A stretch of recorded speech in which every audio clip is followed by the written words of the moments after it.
Olá, colegas! Sejam todas muito bem-vindas à jornada da psicologia hospitalar. Eu sou Patrícia Meckler, psicóloga há mais de 20 anos e fundadora da Psicocare, que é uma empresa na área da psicologia hospitalar que atua em um grande hospital aqui de São Paulo e que já formou centenas de psicólogas que hoje atuam com confiança e segurança em diversos setores dos hospitais.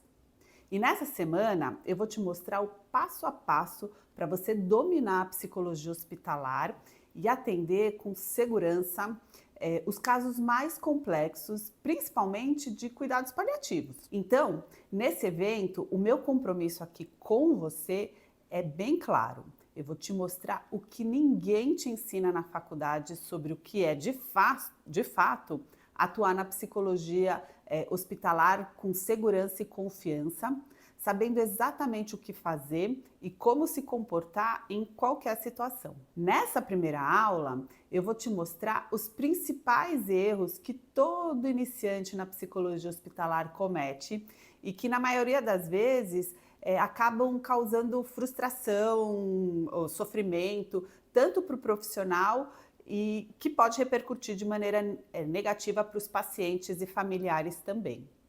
Na segunda aula, eu vou te mostrar o que fazer em cada uma das áreas do hospital e também o que fazer nas diferentes condições clínicas, como por exemplo, na oncologia, nos cuidados paliativos. E como levar esse conhecimento para fora do hospital, podendo ter outros locais de atuação, outros pacientes e muito mais visibilidade. Na última aula, que é a mais importante de todas, eu vou te mostrar o mapa da terapia breve da Psicocare. Você vai ver como eu e a minha equipe, como a gente atende de forma rápida e certeira os casos mais variados que acontecem no mundo da psicologia hospitalar.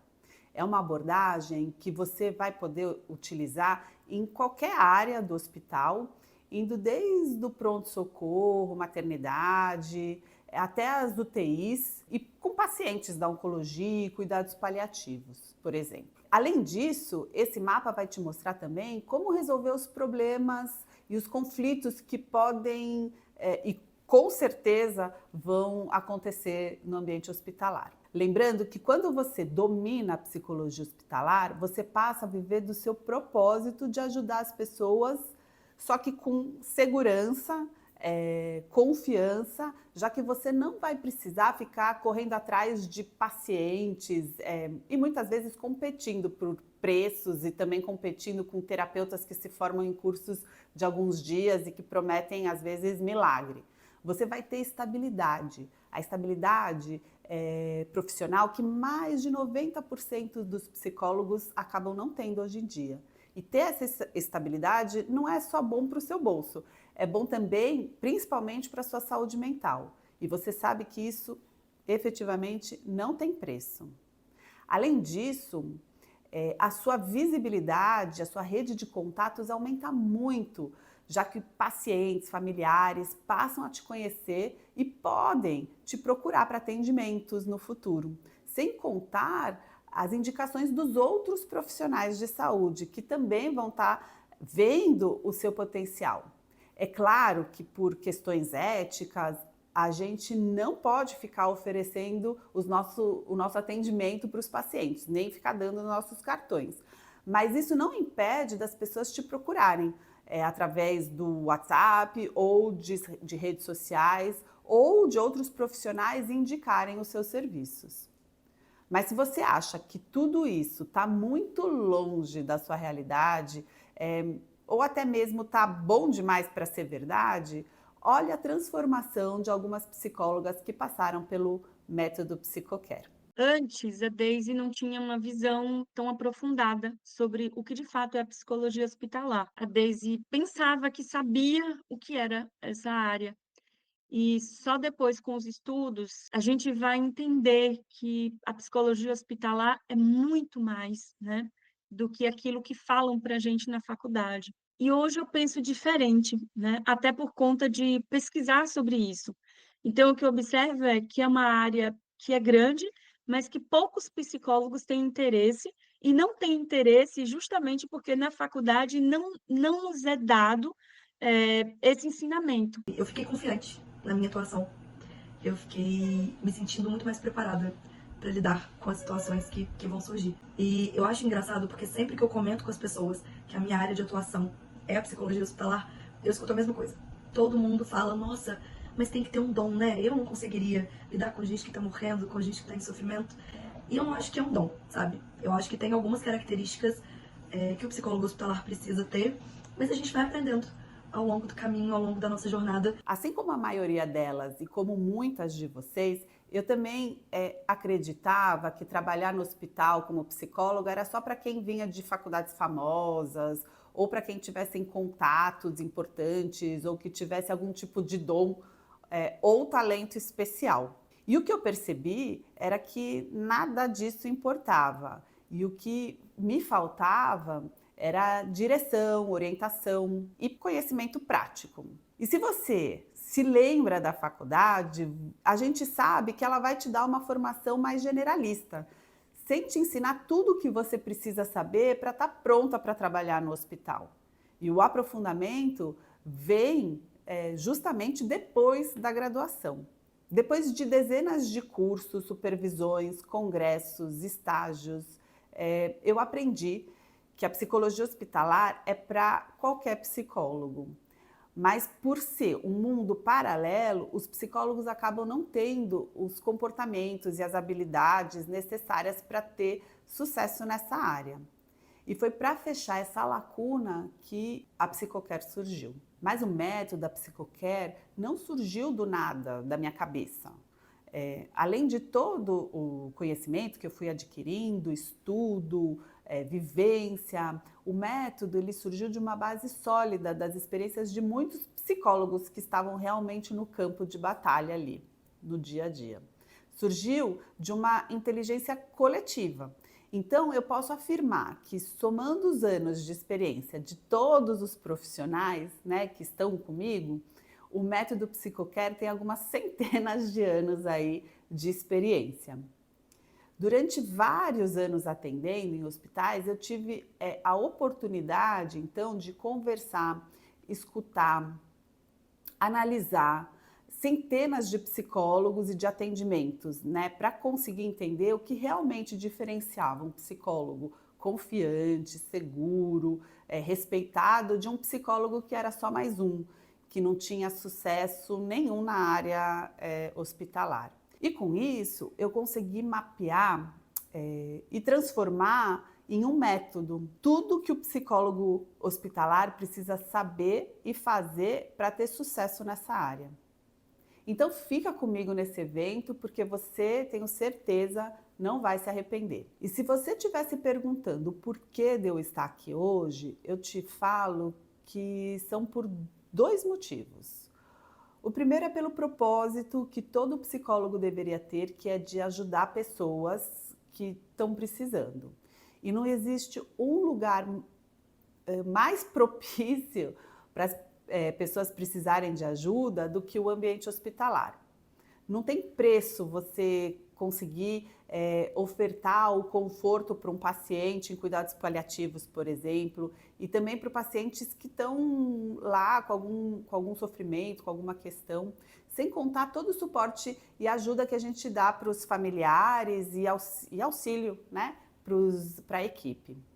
E o segundo motivo é para ajudar os psicólogos que não estão vendo essa oportunidade de realmente viver da psicologia de forma segura, com estabilidade, sem a dor de cabeça de ficar correndo atrás de pacientes e ainda por cima, correndo atrás, né, de competições injustas ali por conta de valor.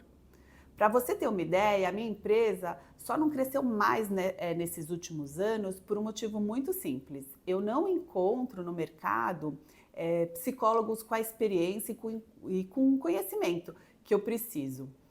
A maioria tem conhecimento e experiências rasas em psicologia hospitalar. Sem contar que quase todos os candidatos nunca fizeram um estágio sequer no hospital. Um dado importante é que desde a pandemia, Mais de 70% das instituições hospitalares de médio e grande porte ampliaram os setores de psicologia. Então, estão precisando de gente. Só com isso, você já consegue perceber que nada daquilo que te falaram sobre a psicologia hospitalar é verdade, né? Por exemplo, que não dá para viver da psicologia hospitalar, que não tem vaga, que não dá futuro, né? O psicólogo que entra para esse mundo, eu te garanto, não vai querer sair mais. E uma coisa importantíssima, muitos dizem que o ambiente do hospital é pesadíssimo. Eu vou falar sobre isso mais para frente, né? Claro que existem situações difíceis, né, desagradáveis, mas os pacientes não morrem também todos os dias no ambiente hospitalar, não é um luto eterno lá dentro. Sem contar que existem diversas áreas para você trabalhar dentro de um hospital. E você pode escolher uma área que você se sinta mais confortável. Mas sobre isso eu vou falar na próxima aula. Então, todos prontos? Então, agora eu vou te mostrar os 3 principais erros que o psicólogo comete durante um atendimento que ele realiza no hospital. Esses são erros que podem prejudicar o atendimento e que a gente precisa entender e se atentar para não fazer, tá? É importante lembrar que esses erros, eles então precisam ser evitados e independente da área que você esteja atuando dentro do hospital.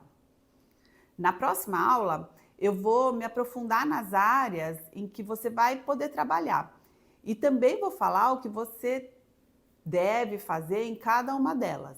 Mas os cuidados e os erros a gente precisa evitar em qualquer que seja a situação. Como eu falei no começo desse evento, o mundo da psicologia hospitalar realmente é um mundo paralelo da psicologia.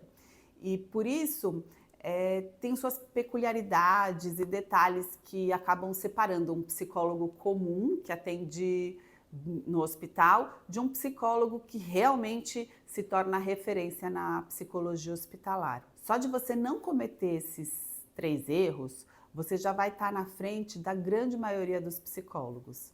Sem contar que não cometer esses erros vai te dar ainda mais confiança, mais segurança e respeito. Além disso, você vai estar ajudando de forma muito mais eficaz as pessoas e rapidamente vai se tornar referência aí no setor. E o primeiro erro é trazer a clínica para dentro do hospital. É totalmente diferente, gente. A gente não pode cometer esse erro, né? Primeiro de tudo, porque quando a gente está lá na psicologia clínica, no nosso consultório, a gente é procurado pelo nosso paciente, certo? E dentro do hospital, a grande maioria das vezes é a gente que vai até o paciente que está lá. O paciente não está esperando receber a visita de um psicólogo dentro do hospital. Ele espera receber a visita do médico, ele espera receber o fisioterapeuta, ele espera receber a visita do enfermeiro, do nutricionista, mas do psicólogo ele não espera. Então, quando a gente inicia um tratamento, um atendimento dentro do hospital, somos nós quem iniciamos com o paciente, né? Então não dá para começar falando assim, o que te trouxe aqui hoje, né? Ou o que te fez chegar ao meu consultório, o que está te incomodando. Não, né? A abordagem a esse paciente é totalmente diferente, né? Nós dizemos para esse paciente que a gente está indo conhecê-lo, né? Ou por uma rotina do setor, dependendo do setor onde ele está, ou porque teve uma solicitação de algum profissional que identificou algum comportamento diferente, ou né, alguma situação ali inusitada, né? Então, por exemplo, um paciente que está muito entristecido, né, que não está inapetente, que não está comendo, vem ali uma solicitação da enfermeira, né, que percebeu esse comportamento e ela coloca paciente inapetente, com sintomas, com choro fácil, né, pouco comunicativo, apático. E aí, ao entrar no quarto desse paciente, eu retomo isso, né, falo, olha, eu sou Patrícia, sou psicóloga aqui do serviço de psicologia do hospital e a gente recebeu uma solicitação de atendimento, né? A equipe está preocupada, falou que está percebendo você mais triste, mais calado. É isso mesmo, né? Me conta um pouco como é que você está se sentindo. E aí a gente vai dando condições para esse paciente entender qual que é a nossa função lá, o porquê que a gente está ali e pensar junto com ele, construir com ele possibilidades, tá? De entender esse sintoma que ele está apresentando e como superar, o que está acontecendo ali naquele momento, né? Então a primeira coisa é nós que criamos a demanda, nós quem vamos até o paciente, diferente da clínica. E aí, todo o início ele fica diferente, né? A gente não pode transpor ali a forma como a gente vai trabalhar esses conteúdos da mesma forma que a gente faz na clínica.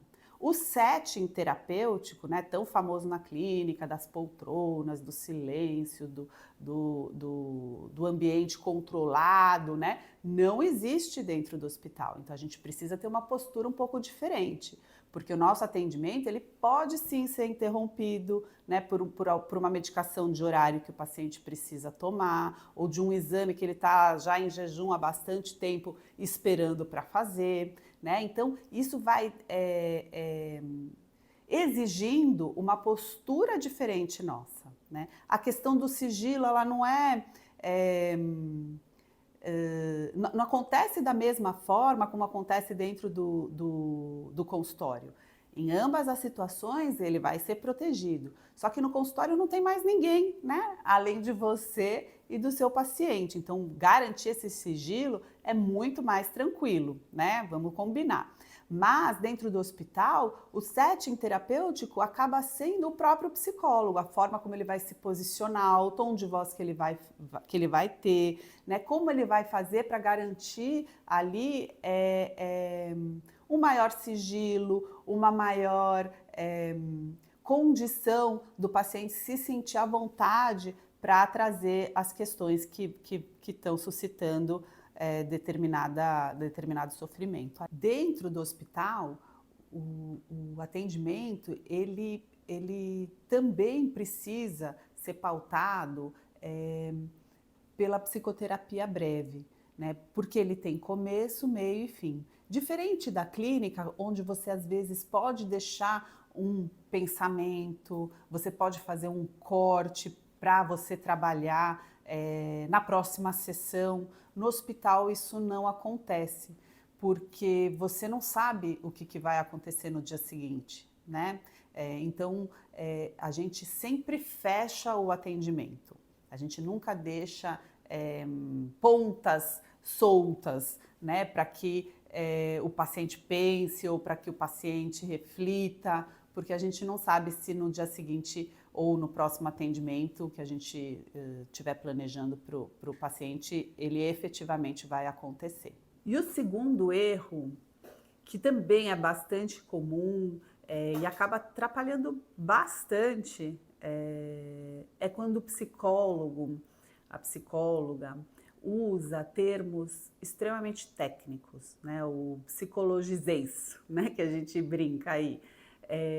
Que ao invés de aproximar e facilitar a comunicação de uma maneira geral, acaba distanciando o psicólogo dos demais profissionais e do papel que ele tem que desempenhar ali, que muitas vezes é fazer essa mediação de comunicação, né? Muitas vezes a gente sai usando os inconscientes, a transferência, mecanismos de defesa egóicos, né? A gente vai usando esses termos ali como forma de proteção, né? Então, se eu falar difícil, né, talvez as pessoas me respeitem por conta disso. Só que esse é um equívoco muito, muito ruim, porque as pessoas não vão entender o que você vai estar dizendo, qual o seu objetivo e, pior de tudo, né, no que isso vai estar ajudando ali o seu paciente ou o familiar ou a equipe, né, nesse processo ali que o paciente vai estar no hospital, né? Então, vamos evitar isso. Então, quanto menos desses termos a gente usar, tanto na comunicação verbal, quanto no registro que a gente precisa fazer ali, né, no prontuário do paciente, melhor é. Então, retomando, né, o uso de uma linguagem extremamente técnica faz com que a gente, então, se distancie dos demais profissionais, né? Sem dizer também, né, eu acho que isso é importante também deixar frisado aqui, que às vezes o uso dessa linguagem técnica, extremamente técnica, pode dar a entender que é uma disputa de egos ali, né, de quem fala mais difícil, de quem sabe mais, de quem domina melhor, né, os assuntos e o cuidado, né, enfim. E essa hierarquia, de novo, em absolutamente nada vai ajudar o nosso paciente, né? Então a gente sempre, se a gente se pegar fazendo esse tipo se a gente se pegar nesse tipo de linguagem, pare, né? E reflita o porquê do uso disso, tá? Certo? Então, uma linguagem mais acessível, tanto na forma verbal, né, quando você for se comunicar verbalmente, quanto no registro do prontuário, é extremamente importante para um bom atendimento do seu paciente, certo? Então, o que o médico quer ouvir, né, se a gente não vai usar os nossos termos técnicos, né? Ele quer ouvir, né, se o paciente está realmente ansioso, né? O que a gente da psicologia vai fazer em relação à ansiedade desse paciente, né? De maneira clara, objetiva, né? Se a gente propõe, ó, esse paciente ainda está, doutor, com muitas dúvidas, eu sei que o senhor já explicou para ele tudo o que está acontecendo, mas será que não vale a pena a gente sentar com o paciente, com o familiar, fazer uma reunião familiar, para poder tirar as dúvidas que ainda estejam aí por vir, né? Ele é um paciente muito concreto, então a gente precisa dar essas informações, né, de forma bem sucinta, concreta, não dá para ficar elocubrando muito com esse paciente, com esse familiar, né? Então a gente vai dizer para essa equipe muito mais como manejar esse paciente, né? Do que se ele está em transferência, se o médico agiu na contratransferência, se é uma defesa egóica ou não, se o ego está com sinais de ruptura ou não, né? Isso acaba não trazendo nenhum tipo de benefício. Quando a gente comunica dessa forma, são comunicações vazias, né, ali para a equipe, que nenhum benefício vai trazer. E o terceiro erro, que é que dos três acaba sendo o mais comum e talvez eu diria até que o pior de todos, que mais impedem os psicólogos de serem reconhecidos dentro do hospital, não tem nada a ver, na verdade, com falta de conhecimento técnico. E também não tem nada a ver com não saber de teoria, e não tem nada a ver também com falta de estudo, né? Por incrível que pareça, o erro mais comum e ao mesmo tempo que vai mais te prejudicar é uma busca incessante em ser amado, em ser aceito pelos pacientes, pelos familiares e pela equipe também, né? Eu sei que isso pode parecer estranho, às vezes até injusto, porque a gente aprende desde a graduação que ser acolhedor, gerar vínculo, ser empático são as bases ali, né, para um trabalho bem, né, efetivo. Mas dentro do hospital, buscar ser amado é uma armadilha. E eu vou te mostrar por quê. Por que isso acontece, né? O psicólogo, ele entra no hospital e muitas vezes, por causa da insegurança, ele acaba pensando assim, ó, se os pacientes, os familiares e a equipe gostar de mim, então eu vou ser chamado sempre e eu vou ser reconhecido, né? É uma busca de pertencimento, né? Ele acredita que o amor é igual a vínculo. E claro que a gente precisa criar vínculo, né, com as pessoas, mas a gente não pode criar esse vínculo a qualquer custo, a qualquer preço. A psicóloga, ela pensa que se ela sair de um quarto e a família estiver sorrindo, feliz, emocionada, agradecida, aquilo prova a sua competência, né? Só que no hospital, a régua não é essa. No hospital, a régua você ajudou o paciente a se estabilizar, né, a lidar melhor com o que ele está sentindo? Você reduziu algum conflito? Você auxiliou na adesão ao tratamento? Se sim, você é lembrado e respeitado, tá? Se não, você pode até ser amado, mas você continua sendo visto como aquela pessoa irrelevante, né, que não está fazendo o seu papel, né? Tá indo lá só para ser amado por alguém. Deixa eu te mostrar o que acontece na prática quando o psicólogo coloca como meta, vamos dizer assim, ser amado. Ele começa a se alinhar demais, por exemplo, com a família, querendo defender eles da equipe. E logo a equipe vai começar a ver o psicólogo como um advogado da família e não como um parceiro no tratamento. Qual o resultado disso?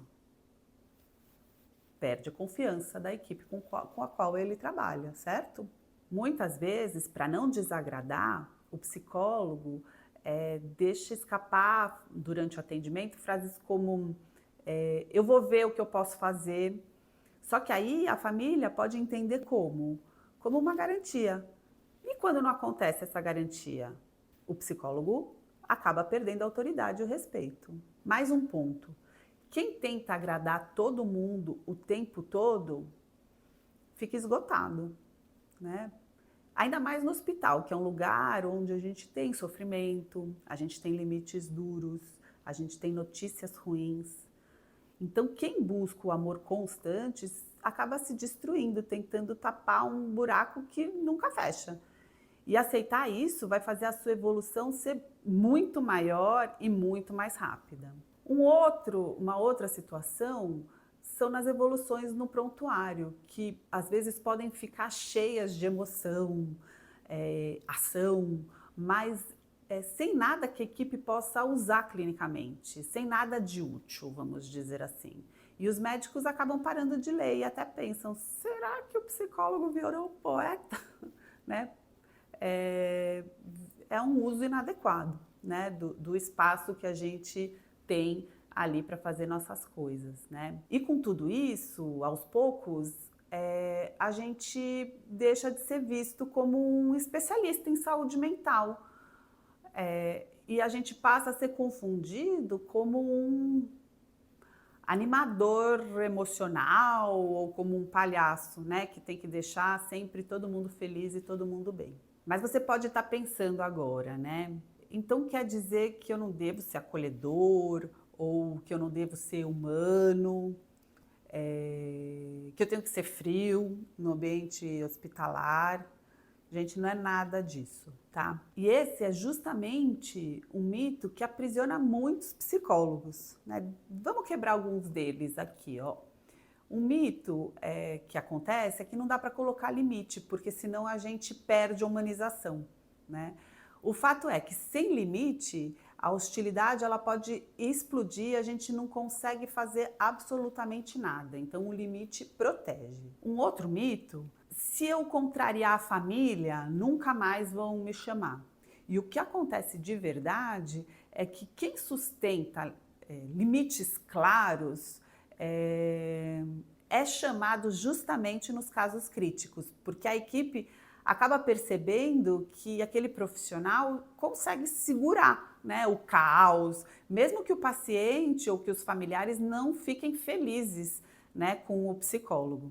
O segredo, então, não é abrir mão da empatia, mas sim transformar a empatia em firmeza empática. É mostrar humanidade com limite e com um objetivo clínico. Eu gosto de ensinar uma fórmula simples, o ELO. O E de empatia, L de limite e O de objetivo. Empatia é validar a dor do outro, né? Então eu tô vendo quanto isso está sendo difícil para você. Limite é colocar o que é possível e o que não é possível. Então, hoje não é seguro fazer isso, né? Vamos planejar isso de forma segura. E objetivo é mostrar como aquilo melhora a situação. Assim a gente evita agitação e garante que o tratamento vá continuar da melhor forma possível. Esse é o tipo de postura que gera respeito. Não é ser amado, é ser confiável. E dentro do hospital, a confiança é o que faz você ser chamado para atuação, né? E o que faz a presença do psicólogo necessária. Muitos psicólogos acabam tendo medo de entrar na área porque pensam assim, vou me destruir emocionalmente. Ninguém respeita o psicólogo no hospital. Pensam que é impossível humanizar sem virar a pessoa do contra. E a verdade é que essas objeções, esses pensamentos só fazem sentido quando você atua com a mentalidade de que você precisa ser amado. Quando você consegue mudar essa chave para preciso ser confiável, as coisas se transformam. Você não vai se destruir, porque você não vai carregar a dor do outro para agradar ele. Você vai ganhar respeito, porque você traduz o sofrimento numa linguagem clínica objetiva, porque você humaniza, mas na medida, colocando o limite, né? E se colocando também do lado da equipe, né? Então, deixa eu ser bem clara com você. O psicólogo, quando ele quer ser amado, ele sai do quarto com sorrisos, lágrimas de gratidão. E o psicólogo, quando ele quer ser confiável, ele sai do quarto com o paciente mais estável, com a família menos agressiva, a equipe mais tranquila para trabalhar. E adivinha quem vai ser chamado de novo numa próxima situação crítica? O amado ou o confiável? É isso que separa quem continua anos como figurante dentro do hospital para aquele que se torna referência, uma voz ativa, indispensável. Então, se você quer crescer na psicologia hospitalar, grava essa frase. Não é ser amado que te faz referência, é ser confiável. Então, para de gastar energia tentando agradar todo mundo, né? Aprenda a sustentar limites com firmeza e veja como aos poucos você vai deixar de ser o psicólogo querido para se tornar o psicólogo essencial. Você não faz ideia, então, de como corrigir esses erros ajuda no caminho para o psicólogo se tornar referência dentro do hospital. E o melhor é que você já pode aplicar tudo isso que você aprendeu nessa aula a partir de amanhã, se você quiser. Mas se você ainda não trabalha no hospital, anota tudo que você aprendeu nessa aula para não esquecer, porque só o conhecimento de hoje já vai fazer você começar com o pé direito na psicologia hospitalar e muito acima dos seus colegas, mesmo que eles tenham anos de experiência, pode acreditar. E antes de eu encerrar, eu tenho 2 recados muito importantes sobre a próxima aula e também sobre o certificado. Na próxima aula, eu vou te ensinar as técnicas e comportamentos que você pode utilizar na dinâmica hospitalar. Se você ainda não sabe, na psicologia hospitalar, você pode trabalhar em várias áreas diferentes, com pacientes de diferentes diagnósticos, passando, né, desde o pronto-socorro, maternidade, UTI, né? E você vai também encontrar pacientes com diagnósticos, por exemplo, oncológicos, pacientes com diagnósticos cardiológicos e até mesmo de cuidados paliativos. E cada área ou condição clínica tem a sua peculiaridade. Então, já se programa aí para não perder a próxima aula. E sobre o certificado, para quem ainda não sabe, vai funcionar da seguinte forma. Em cada aula, eu vou colocar uma palavra-chave na tela. E no final do evento, eu vou te mandar um link para que você coloque as 3 palavras e daí sim receba o seu certificado. Lembrando que esse link que eu falei vai ficar na descrição do grupo do WhatsApp também. Então, se você ainda não está no grupo, clica no link aqui embaixo para você entrar e não perder também a chance de receber o certificado aí da jornada. A palavra-chave é essa que está aparecendo aqui no canto, tá bom? Eu espero que você tenha gostado dessa aula e eu tenho certeza que ela vai te ajudar muito no seu trajeto da psicologia hospitalar e também na sua carreira como um todo. E a gente fica por aqui até esse momento e eu te vejo na próxima aula. E nessa hora você vê o significado do que de fato é a psicologia hospitalar, né. Não é só você parar e dizer: "Tá tudo bem, vai ficar bem, nã não, é você olhar para o outro, ter empatia e dizer: "Eu estou aqui", mesmo sem abrir a boca, né, sem falar nada. Você consegue tocar, de fato, na alma do outro ser humano, com um olhar, com simplesmente um toque, né, um segurar de mão, e ele consegue entender que naquele momento você está apoiando ele, que naquele momento ele está sendo escutado, mesmo sem falar nada. Então isso para mim é mágico, e é ser humano.